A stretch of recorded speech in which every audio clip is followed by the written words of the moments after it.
तर सांग जा सगळेजण. आम्ही इथं साऊ उभं. हो जी सूरजचे बाबा की काही लागलं गिगलं कोणाले तर सांग जा बरं. इथं साऊ आम्ही उभं. वाढ ना त्या भावाले, ह्या भावाले वाढ करते आले वाढव निर्मले. माझ्या भावाले वाढू? कोणत्या भावाले वाढूची? सूरजची बाबा. इथं आता सर्वजण बसले ते माय सारे भाऊच आहे. कोणत्या भावाची गोष्ट करून राहिले तुम्ही तर? हो जी सूरजचे बाबा. अहो चरणले वाढ म्हणलं मी ना. चरण जेवून नाही राहिला ना बरोबर, म्हणून म्हटलं चरणले वाढ बा. निर्मला बाई मला लागलं ना का मी मागून घेतो. मला जास्त नाही का फोर्स नको करू. निर्मला बाईच घेतो सांग तुम्ही, काहीच नको देऊ. चरण काहून नाराज दिसून राहिला? जेवणही नाही करून राहिला बरोबर, काही नाही. काहून नाराज काहून आहे तू? नाराज आहे काहून? घेतली का तुला थोडीशी? वाटत आहे त्या बोलण्यावरून तू घेतली म्हणून थोडीशी, नाही? आता काय करता निर्मल भाऊ? पेत नाही मी, पण आज घेतली थोडीशी. मनावर दगड ठेवून आहे ना मी. तुम्हाला तर माहित आहे सर्व कंडिशन काय सांगत आहे तुम्हाला. आता सांगाली मनावर दगड ठेवून आहे. त्या बाईची पोरगी आता माझ्या घरातली सून बनली. मग तुम्ही सांगा बरं, एवढं मोठं दुःख पोचवाले काही नाही काही लागण ना आपल्याला ताकद? कधी विचार नाही केलता ना स्वप्नात त्या बाईची पोरगी आपल्या घरात येईन बा म्हणून? चरण जे झालं ते झालं, आता सोडून दे विषय. अजूनही नाराजच आहे का ती गोष्ट घेऊन तू? काय चरण तुला आता सांगतो मी, खुल्या मनानं त्या पोरीला स्वीकार करा आता तुम्ही. तशी ती पोरगी काही बेकार नाही आहे, चांगली पोरगी भेटली त्या पोराले. तर आता मी म्हणतो दोघे नवरा बायको आता चांगली राहा बा तुम्ही तिच्यासोबत, त्या पोरीसोबत. पोरीचं काही वांदा नाही निर्मल भाऊ. पोरीले कोण म्हणते पोरीचं काही वांदा नाही? पोरगी चांगली आहे ते म्हणते ना. काय म्हणते ते कमड म्हणत नाही का ते? काहीतरी मन आहे ना त्या बहीण मा बिनत ते दलदल मध्ये कमल का फुल पैदा हुआ नाही म्हणत का? तशासारखी गोष्ट झाली. पोरीचा काही वांदा नाही, पोरगी चांगली आहे ते, पोरीचा काही वांदा नाही. पण त्या बाई मोडीनं माय मन नाराज आहे. दुसरी जर पोरगी असती ते पोरगी दुसऱ्याची जर असती ना, अरे बापरे लय खुश असतो मी निर्मल भाऊ. पण माय त्या बाईच्या ना 36चा आकडाच आहे. चरण आता कधीपर्यंत घेऊन बसशील ह्या वाल्या गोष्टी? जे झालं ते झालं. आता तुमच्या पोरानं केलं, जे पदरी पडलं त्याले आता हे करायचं. जाऊ दे, सोडून दे ह्या गोष्टी आता. चांगलं वागवा त्या पोरीले. सून हे आली तुमच्या घरात तर चांगलं वागवा. नाही बाई निर्मला बाई, त्या पोरीला कोणता त्रास नाही होऊ देणार आमच्या घरी. आली ती पोरगी चांगली पोरगी आहे, निष्पाप जीव आहे बिचारा, चांगला आहे, बापासारखी आहे ती पोरगी, स्वभावली चांगली पोरगी आहे ती. तिला त्रास नाही होऊ देणार आम्ही. जे झालं ते झालं आता. तिले काय तिची कोणती गलती आहे बिचारीची? चरण चंदाबाईले समजावून सांगजो. टापट आहे बरं चंदाबाई. तर चंदाबाईले समजावून सांगजो, चांगलं पाय म्हणा आता त्या पोरीले. जेव्हा बरं आता तुम्ही, जेव्हा आम्हाला भूका लागल्या आम्ही बसतो थोड्या वेळानं. जेव्हा बरं सूरजचे बाबा की जेव्हा काही लागते का कोणाले सांगा. अहो निर्मला बाई, होईन का एवढे केळीचे पानं काय आणायला लावू अजून डबल आपल्या पोरायले? आपणच राहिलो ना आता. हाय ना केळीचे पानं, मला तर दिसले त्या घरात. पलंगाच्या खाली केवढे मोठे केळीचे पानं दिसले. हाय ना, राहू दे ना आता. काय आणतं? कोणाच्या वावरातले आणले होते केळीचे पानं? आजी कौसुबाई दत्ताच्या वावरातले आणले होते. दत्ताच्या खारीतले नाही का, त्याच्यावाल्या खारीतले आणले होते. पोरायनं गाडीवर जाऊन घेऊन आले. केळीचे पानं कोण आणायला लावले तू ना चंदा? पत्राडा तर होत्या व पत्राडा दिसल्या मले. लोक पहिले जेवले तर पोरी बारी जेवल्या, माणसं येऊ जेवले अर्धे पर्धे, तर ते तर पत्राडावरच जेवले. मग तू केळी काऊन आणल्या केळीचे पानं? हे निर्मला बाई पत्राड्या कमी गेल्या होत्या, आणल्या होत्या पण पत्राडा कमी गेल्या. मग पोरायले का नाही गाडीवर नाही का आणायला लावल्या येणं त्या दत्ताभाऊच्या वावरातून. बरं झालं ना मग. पत्राडा संपल्या होत्या तर मग एखादी गट्टा अजून बोलावती ना. आपल्या दुकानात किराणा दुकानात तर भेटते. जाऊ दे बा म्हणलं, काय गट्टा बोलवायचा आहे अजून पत्राडीचा? केळीचे पानं आणायला लावले पोराले, आपण घरगुतीच तर होतो. मग चला आपण जेवण करून घेऊ आता. चांगली पत्राडीचा गट्टा आणते तर नाही ते केळीचे पानं बोलवले. भल्लीच लोभी आहे बाई, पैशासाठी लोभी राहिले. 2 पैसे वाचवायचं कामच करते, काही गरजच नाही होती ना. जिथं वाचवायचे तिथं वाचवायचे. बरं मी घरून येऊ का? 10-15 मिनिटात येतो मी घरून. आम्ही काय लिहू निर्मला बाई आता जेवण करा रे बसून आपण बायाले आवाज दिला मी येऊन राहिले बाया आपण बसून जाऊन जेवण कराले आता काय घरी जाय करतात जेवण करूनच जाजो आता बरं बाप्पा मग आता तसंच करा लागन मग आणि रोशनी नाही येणार का जेवाले अहो तुमच्या सुनेनं नाही का टाटं नेले बनवून 2 सूरजसाठी होय का तिच्यासाठी होय तर माहित नाही पण 2 टाटं नेले बनवून तिनं आज तुम्ही घरी आहे पूजा ताई आज गेले नाही कामावर तुम्ही घरी आहे का आज इकडे आल्या माझ्याकडं बरं केलं म्हणा आले तर चांगली गोष्ट आहे नाही हो बिचारी माई सासू म्हणे आजचे दिवस राह म्हणे घरी म्हणून राहा लागलं नाही गेली मी आज मी इथेच विचारायला आली होती तुले उद्यापासून येशील ना तू कामावर माई या जायची लय तकलीफ होते हो मला याटो पकडा आणि तिकडून याच्या वेळेस लय वाट पाहा लागते वेळ होते मला संध्याकाळी तर म्हणून विचारायला आली मी येशील काही उद्यापासून येतो उद्यापासून येणं चालू करतो मी काय करू घरी राहू आटोपलं ना आता लग्न आहे आटोपलं सगळं झालं ना येतो उद्यापासून येतो ताई तुले काय झालं तू काऊन एवढी नाराज दिसून राहिली हो श्वेता काय झालं काही नाही ताई श्यामजीनं त्या दिवशी नाही का त्याच्या मायच्या रागावर मला मारलं जी माराले आम्हाला ऐकलंही नाही काही नाही ना मला मारलं त्यानं म्हणून मी बोलत नाही आहे त्याच्यासोबत बाकी काही नाही निघून नाही राहिली मी जास्त माझ्या लग्नातही वावरून नाही राहिली जास्त ते नाराज आहे ना मी नाराजच आहे त्याच्यासाठी बाकी काही नाही बाप्पा श्यामभाऊनं मारलं तुले मारते का होती या नवरा हो तुले माया नवरा हात नाही उचलत म्हटलं मायावर एवढी कडक वागतो मी कडक वागत जा ना कडक वागाले झालेच किती तुमच्या लग्नाले दिवस व्हाले कडक वागायचं आणि सासूसोबतही कामापुरतं वागायचं जास्त डोक्यावर बसून घ्यायचं नाही सासूले नवऱ्याले का नाही ताब्यात ठेवायचं आपल्यावाल्या भांडाचं नाही असं कायले भांडाचं बिनफालतू ताब्यात ठेवायचं आपलं गोड गोड बोलायचं नवऱ्यासोबत आणि आपल्या ताब्यात ठेवायचं नवऱ्याले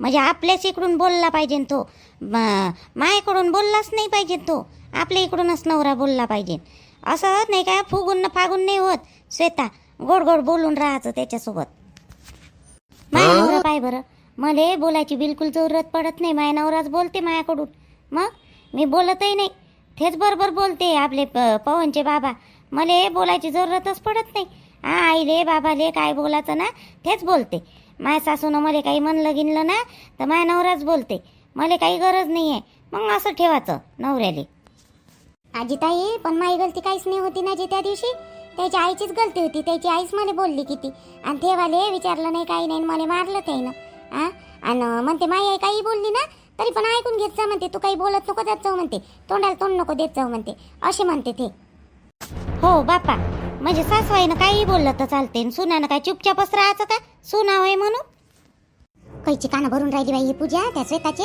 म्हणून आमच्या घरच्या बुडीले का नाही वाली आवडत नसन हे पूजा आवडाले सारखं सुद्धा सांगायचं तर उलटा सांगून राहिली तिले गडबड करून राहिली आमचं भरभडकवाले पूजा आय पूजा काय झालं जी ताई काय म्हणून राहिले ये ना बस नाही तर या बसा बसाली कुठं वेळ आहे बाई आम्हाला बसाली वेळ राहिले तुला काम नाही वाटते चल बरं तिकडं नवं लगन घरी भांडे गिंडे घासायचे आहे चल बरं थोडसे लाग बरं घासू ते काम धामा झाली वाटते आंघोळा पाणी घे सर्व चल बरं तिकडं चल थोडंसं करू लागेल चल बरं आम्हाला ह्या ताई काय मध्ये आता काय भांडे घासायला नेते का बाप्पा भांडे घासायला नाही आले मी नाही येते मला काम आहे घरी माय पोरग एकटंच आहे घरी मला जा लागते माय पोरग कोण माय सासू जेवण करायला गेली मी आली जेवण करून चंदा काकूच्या घरून तर माय पोरग एकटंच आहे घरी त्याच्यासाठी थोडंसं ताट बनवून आणायला लावलं तर मला त्याला चारा लागन माझ्याशिवाय खात नाही ते मी जातो घरी ताई छाया ताई अर्धा तास झाला येऊन बसून आहे तू तर मला असं वाटलं कामच नाही तुले कोणते फुरसत आहे म्हणलं बाप्पा चाल मा म्हणून भांडे घासाले बसली तर मोठं फुरसत ना तू नाही ताई जाच आहे मला घरी जाच आहे मी फक्त शेताला विचारायला आली होती उद्यापासून येणार का नाही येणार बा म्हणलं त्याच्यासाठी होय जातो ना मी घरी जाच आहे ना मला घरी जायचं आहे मी कुठं बापा फुरसतीनं बसली जातो मी मला जायचं आहे घरी जाय मग जातो तर जाय नाही तर चल मग माझ्यासोबत भांडे घासाले असं वेळ तुझ्या जवळ तर चल बरं लई मोठे भांडे आहे तिकडं मी घासतो भांडे कायले तर जेवायला नाही गेली मी माझ्याकडून भांडे घासून घेऊन राहिली लसा इच्छा आहे आता इथं आणि बाई सेता ह्या अशा बायाच्या मागं लागून ना तू आपलं घर बरबाद नको करू दोघ्यात तिसरा येऊ नाही द्यायचा आपल्या घरात त्यांनी आग लावू नको देऊ बरं तुला सांगतो हे काही सारखी सुधी दिसत नाही मला पूजा झगडे लावू दिसते बाई मध्ये तुला किती वेळची भडकून राहिली ते मी ऐकूनच राहिली बरं तिकडून ऐकाले तिथं बसली होती मी चड्ड्या शिवत आपल्या रुद्रच्या फाटल्या होत्या त्याच्या चड्ड्या तर बसली मी शिवत मला ऐकून येऊन राहिलं तुमचं बोलणं म्हणून राहिलं नाही माझ्याकडून तर म्हणून आली मी मी म्हटलं काय भडकून राहिली बाई ये वाली इथं म्हणून तिला हाकललं भांडी गिंडे बापा आपल्याकडे काय त्या बाया आल्या घासून गेल्या भांडे घासाले. म्हणून मी तिला जाणून बुजून म्हटलं गेली पाहिजे म्हणून. अशी या बाईची मतं ऐकत नको जात जाऊ तुले, सांगतो मी. आणि तू बी गोष्ट लांबू नको शांभाऊजीची तुझीवाली. आता सख्या बहिणीत ना जाऊ मध्ये फरकच असते म्हणते ना, गोष्ट खोटी नाही. पण माय बहीण असती ना तर 2 चापटा मारून तिला सारखं केलं असतं. तुला करू शकत नाही मी श्वेता. तुझ्या हाताने तुझ्याला बरबाद करून राहिली तू. आणि तुला काही थोडीशी लाज वाटते का नाही श्वेता? नवरा 2 दिवस झाले जीवन नाही राहिला बरोबर काही. मला माहित आहे ते शांभाऊजी दिसून राहिले जेवतानी तर उलीशे जेवून नाही राहिले ते. नुसते नाराज नाराज नाराज नाराज. सुनेले सासवा बोलतच असते. तू कोणती एवढी हे आहे वा? जसं काही तुला बोललंच नाही पाहिजे, येस नाही एवढ्या गोष्टीसाठी मार हे लावून राहिली. पालारा त्या भाऊ सोबत बोलत नाही तो तुमचावाला प्रश्न आहे नवरा बायकोचा. मला मंदात पडायची गरज नाहीये. पण तुला मला पटलं नाही श्वेता, बिलकुल पटलं नाही. सासवाची जात बोलणारच असते. कोणतीच अशी सासू नाही आहे जे सुनेले बोलत नाही म्हणून बोलाले. तुला एवढी गोष्ट लांबाची काही गरजच नाहीये. ते शांभाऊजी पाहिजे लक्ष देणं नवऱ्याकडे, बिलकुल जेवण नाही करून राहिले काही नाही. थोडीशी लाज नाही वाटत तुला? नवऱ्याची काळजीच नाही काय वा? मी दोघांच्या मंदात बोलत नाही म्हणलं. पण तुला मजबूर केलं बाई मला बोलाले. आता सासू बोलली तुले किती गोष्ट वाढून राहिली, किती गोष्ट वाढून राहिली. एवढ्या गोष्टीसाठी तू अशी करशील? एवढी फुगून राहायची तर तू खरंच संसार करशील काय व? आता अजून तर लय गड बाकी आहे. अजून तर तुझी सुरुवातही नाही झाली लग्नाली. एकही वर्ष वाच आहे त्या लग्नाली. एवढीशी बोलली तर किती मोठी गोष्ट वाढून राहिली तू वाढवाले. अशा ना तू तुझ्याला घर बरबाद करशील. जाऊन बसशील मायच्या घरी. काही अशा काऊन बोलून राहिल्या तुम्ही? माई गलती आहे का श्यामजीचीच तर गलती आहे? श्यामजीची गलती आहे म्हणतो श्वेता. त्या दिवशी तुझी तब्येत खराब झाली तर मला सांगून दवाखान्यात नाही आले लावलं. तिला जेवायला लावा, तिला हे करायला लावा, तिला ते करायला लावा. किती करते बाई नवरा थोला ते आला. श्यामजीची गलती आहे, श्यामजीची गलती आहे करतं. माफी मागून राहिले ते भाऊ तुला एवढे. एवढे हे कोण राहिले तरी तुला घाम नाही फुटत. काय बाई होई काय हो तू? अरे बाप्पा तुला काय करायचं आहे त्या मतानं? तरी तर बुड्डी तुला काही एवढी बोलतही नाही. कान्निकच बोलते. हे ते चुकते म्हणून काही काही गोष्टी मला किती बोलते. तू पाहतो ना आता डोळ्यानं मला किती बोलते बोलाले. तुला काय बोलते? काहीच तर नाही बोलत पाहिजे अशी बुडी. पण त्या दिवशी माझी आई काढली ना त्याईनं. ताई तुम्ही तो होत्या काढली नाही का? दोघी जणी त्या येणी होय काढलं एकमेकीचं नाव. तर काय फरक पडून राहिला व? त्याच गोष्टीला घेऊन बसली. माय काढली, माय काढली. मग काय करतं? त्या मायच्या घरी जाऊन बसतं काय मग तू? आता घे मग बॅग घे, बरं बॅग आण जाय तिकडं. तुला नाही पटून राहिलं ना जाय मग. काय बाप्पा या पोरीसारखी पोरगी नाही पाहिली मी. म्हटलं समजदार पोरगी आहे बाई, म्हटलं शिकली सवरली. हे तर लय सण पड दिसते मला. हॅलो राणी बोलून राहिली का हो राणी? हो जी काकू मीच बोलून राहिली. बोला ना काय म्हणता? कसं झालं लग्न गिग्न रोशनचं? तू तर आलीच नाही बाप्पा लग्नाले. चांगलं झालं लग्न गिग्न चांगलं झालं. काय करून राहिली व? काय करून राहिली? काय नाही काकू बसली आहे थोडीशी. सागरजी गेले कामावर आणि मी बसली मोबाईल पाहतच. मोबाईलच होता हातात. हो आता मोबाईलच राहणार ना बाई त्या हातात. कामच कोणते आहे तुले? नाही सासू आहे, सासरे आहे, नाही देर आहे, जाऊ आहे, ननद आहे, कोणीच नाही ना बाई त्याजवळ आता. 2 भांडुले घासणं, 2 पोडुल्या टाकणं, दुसरे कामच कोणते आहे तुले? काकू मला माहित आहे तुम्ही माझ्या घरी तिकडे गेल्या होत्या, राहिल्या होत्या. मला माहित आहे, मला माहित पडलं. माय सासू तुम्हाला काही सांगते जी. काकू तुम्ही माझ्या सासूच्या बायकामध्ये नका येऊ. माझ्या सासू तेल तिखट मीठ लावून सांगते तुम्हाला. माझ्या सासूनं काही बी घुमवलं, काही सांगून तुम्हाला घुमवलं त्या दिवशी. काही गोष्टी खऱ्या नका मानू माझ्या सासूच्या तुम्ही. हो का? तुझ्या सासूनं मला घुमवलं आहे ना? मी काय त्या नवरा होय का मी घुमवणार आहे? तू जशी त्या नवऱ्याला घुमवता तशी घुमणार आहे काय हो मी? मला समजत नाही, मला दिसत नाही. अक्कल कोंडी आहे पहिलेपासून तू. तुले दोघाच पाहिजे. दोघाचं पाहिले म्हणून तर पहिल्या घरून आली होती इथं. आणि इथं स्वतःच्या मतानं केलं तर केलं. तिथं सासू सासरेले पोरापासून दूर केलं. तुले लाज वाटते हो थोडीशी. आणि काय म्हणे होतो त्या रोशनीले? काय म्हणे रोशनीले तू त्या दिवशी? तुमचं लग्न घाईघाईतच झालं. त्या भावाचंही तसंच झालं आणि तू हे तसंच झालं. सांगू का आता तुले मी? तरी लग्न आम्ही लावून दिलं, चांगले थाटामाटात करून दिलं. तू ना काय केलं? तू या पाय ना पहिले. तू पाय ना उठूनच पाहिली. आणि काय केलं? लग्न केलं का नाही केलं? हार टाकले. फक्त सांगितलं हार टाकले म्हणून. काय केलं ना काय नाही. जाऊन बसली त्याच्या घरी. ते सुधी वागून नाही राहिली, नांदून नाही राहिली तिथं. माया सुनेले तू एवढी बोलली. तुला लाज वाटते का थोडीशी बोलायच्या वेळेस? मायले घुमवतं, नवऱ्याले घुमवतं, सासू सासरे सोबतही तिकडं झगडे करतं. तुले वाटलं का मायावाल्या सुनेले तू बोलू शकशील? बोलली तू माया सुनेले. तू आता सांगू का त्या बापाले जाऊन? तेवाले करीने सांगू का त्या बापाले? काकू मी मजाकच तर केलती जी रोशनी सोबत. मजाकच केलती मी. काही नाही म्हणलं तिला एवढं. नखरे करू नको. त्या बापाजवळ सांगेन ना ते एवढे घराने. त्या माय आहे म्हणून चुपचाप बसली मी.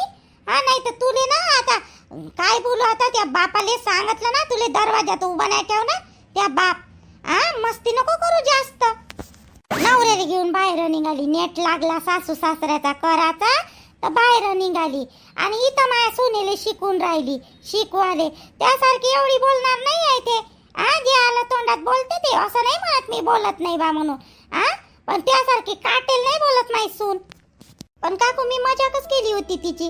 मला काय माहिती ना एवढं मनाली लावून घेतली म्हणून गोष्ट. मजाक केली.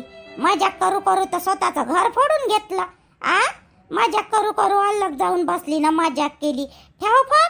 आता याच्यानंतर तू फक्त गावात ये, सांगतो तुला कसं राहते तर. थांब त्या मायलेच सांगतो मी. काकू नाही ना, मी याच्यानंतर नाही बोलणार ना काकू अशी. तुम्ही आईले की काही सांगू नका ना काकू. मी बोलली म्हणून सांगू नका. मी नाही बोलणार ना याच्यानंतर. बाप्पा लयच मायले भिवून राहिली हो तू.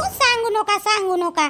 जसं मायले माहीतच नाही, कोणाला भय भेट नाही. एक नवरा झाला तिचा, दुसरा झाला, अशीच राहायचं करत. असे कांडा करू करू दाख नवरेच करजो. काही नका बोलू काकू तुम्ही. ठेवतो मी फोन. काही नका बोलत जा जाऊ बिन फालतूचा. हॅलो काटला नालायकीनं, काटला फोन. कशी झोमली आता तिले. काटला फोन. कपडे धुवायचे आहे बाई. मला वाटलं हे पूजा धुयन कपडे. मी तिकडं जेवण करायला गेली, चंदानं बोलावलं तर, आणि कपडे राहून गेले बाई धुवाचे. धुईन म्हणलं, पण ही नाही धुतले बाई. ह्या पूजानं कुठं गेली आणि कुठं नाही. तर आल्या का जेवण करून? नाही तुम्ही आले? पवनले नेलं होतं काय सोबत जेवण करायला? का आणलं त्याच्यासाठी थोडंसं? चारा मी चारतो त्याले. बाई जेवला तो, सोबत नेलं होतं त्याले. जेवला तो. का व पूजा कुठं गेलती हो बाई तू? कुठं गेलती? आई शेताच्या घरी गेली होती. उद्यापासून येते का नाही येत बा म्हणलं, म्हणून विचारासाठी गेली होती. का हो बाई झाले मनाई नाही केली मी तुले. आज आले मनाई केली का? पण आपले घरचे काम करून जायचं ना. काम तर झालीच आई. जेवण तर तिकडंच होतं चंदा काकूच्या घरी. तर भांडे तर निघालेच नाही. झाडझूड केली, सगळं घरदार झाडून घेतलं, बेडगीट लावले सर्वे व्यवस्थित. मग कोणते काम होते? आंघोळा पांगड. अरे भो कपडे आहे बा धुवाचे. पण मला असं वाटलं तुम्ही धुवून घ्या तेवढे कपडे. अहो बाई त्याचे शर्ट पॅन्ट आहे. मी न ते आल्या सासऱ्याचे धुवून घेतले. पहिले सांगोळ्या झालत्या आमच्या. तर निदान तुमचेवाले तुझ्या पोराचे धुवून तर घ्या लागत होते. मी जेवण करायला गेली तर, आणि जेवण करायला नसते गेली तर धुतच होती मी. पण मग तिनं वेळेवर आवाज दिला मला चंदानं, म्हणून जा लागलं. आता किती वाजले? तिकडे जाऊन बसण्यापेक्षा तेवढे कपडे धुवून झाले असते ना आतापर्यंत. हातानं निघत नाही चांगले कपडे. माझ्या जोर पडत नाही ते शर्टा पॅन्टावर, म्हणून मी धुत नाही बाई. त्या सासराई धोतरच घालते, पतल्या बंगाल्याच घालते. त्याचे कसेही धुतो मी. आणि त्या पोराचेही धुतले. आता त्या अरुणचे नाही होत बाई माझ्याकडून धुणं, म्हणून ठेवले बाप्पा ते. ठेवाले तर तू जाऊन बसली तिकडं. आई तुमच्या कपडे बरोबर धुतले असते अरुणजीचे कपडे तर काय झालं असतं थोडेसे. आणि माय एकच तर ड्रेस राहते. काय झालं असतं धुतले असते तर अलग काढून ठेवण्यापेक्षा धुवून घ्या लागत होतं. काय आहे एवढा जोर पडायचा? एखादी वेळेस धुवा लागत होते. तर नाव बाई पूजा धुत नाही काय हो मी कपडे. पण निघत नाही ते पोट्ट बोमलते ना मग, म्हणून म्हणलं कपडे धुत जाई बाई त्याचेवाले चांगले चकचक काढते म्हणते माई बायको. आणि तुला काढताच येत नाही म्हणते, म्हणून राहू दिले. आता तू कामाधामाले जातो तर तुझे कपडे धुतोस ना बाई मी. लेकराचेही धुत. दिवसभर मी करत नाही काय हो पूजा. तेवढे कपडे सोडून तू चालली गेली. तिकडं बसण्यापेक्षा कपडे धुवून झाले असते. आता धुतो आहे मी, धुवून राहिली. तिकडं जाऊन बसली का नाही म्हणून घेऊन ठेवले का तर कपडे. काय माहीत का एवढा काय जोड पडायचा आहे? साऱ्या कपड्यावर जोड पडते आणि त्याच्याच कपड्यावर जोड नाही पडत का? आणि नाही पडला असता ते एखादी वेळेस धुतले तर काय फरक पडते? पोट्ट्याने सांगा लागन बाई अरण्याले. हिचं हे असं हिंडणं फिराले म्हणाय नाही. पण ते शकुनी बाई नाही धडाची बाई. तिला आवडत नाही कोणी तिच्या घरी गेलेलं. आणि हे पोरगी कायलीच जाते का तिच्या घरी जाले? फोनवर बोलून घ्यायचं ना काय बोलायचं काय नाही. तर दिल्ले घरचे कामं सोडून ना जाऊन बसले कैची तिथं जाऊन बसाले. नाही लेकराची खबर तिले नाही काही. बरं झालं मी घरी होती तर घरी राहिले. ते पोरगं उन्हात ते खेळून राहिलं, काही लक्ष नाही हिचं. जाऊन बसली तिकडं. बरं मी काही म्हणत नाही झाले. पण ते बाई मोठी भांडगुडी आहे. शकुनी बाई तिला आवडत नाही कोणी तिच्या घरी गेलेलं. आणि हे 10 वेळा तिच्याच घरी जाते. पाणी कुठं आहे जी आई? पाणी आहे का नाही? पाणी नाही दिसून राहिलं टाक्यात. बाहेरच्या टाक्यातलं संपलं पाणी. अंदरच्या टाक्यातलं घे. अंदरच्या टाक्यातलं आहे तिथं पाणी. आता 4:30 वाजता कपडे धुते. नाही वाळते गिळते म्हणा उन्हात. पण वाराधून सुटते ना, मग कपडे खराब होते. सारे मातीनं खुतीनं. सकाळी सुधी करावं बाई लवकर काम. आता घरीच तर होती आज. कामच कोणते होते? नळ आले तर पायपानं पाणी मी न भरलं, झाडाले पाणी टाकलं. कोणते काम होते? स्वयंपाकही नव्हता. नुसते कपडे धुणं झाले नाही हिच्याकडून. ड्युटीवर जाते म्हणून 2 कामं उचलते माणूस. चला बा, ड्युटीवर जाते, आपण काही बसन तर राहत नाही. पण आज घरीच होती ना, 2 कपडे धुणं झाले नाही तिच्याकडून नवऱ्याचे.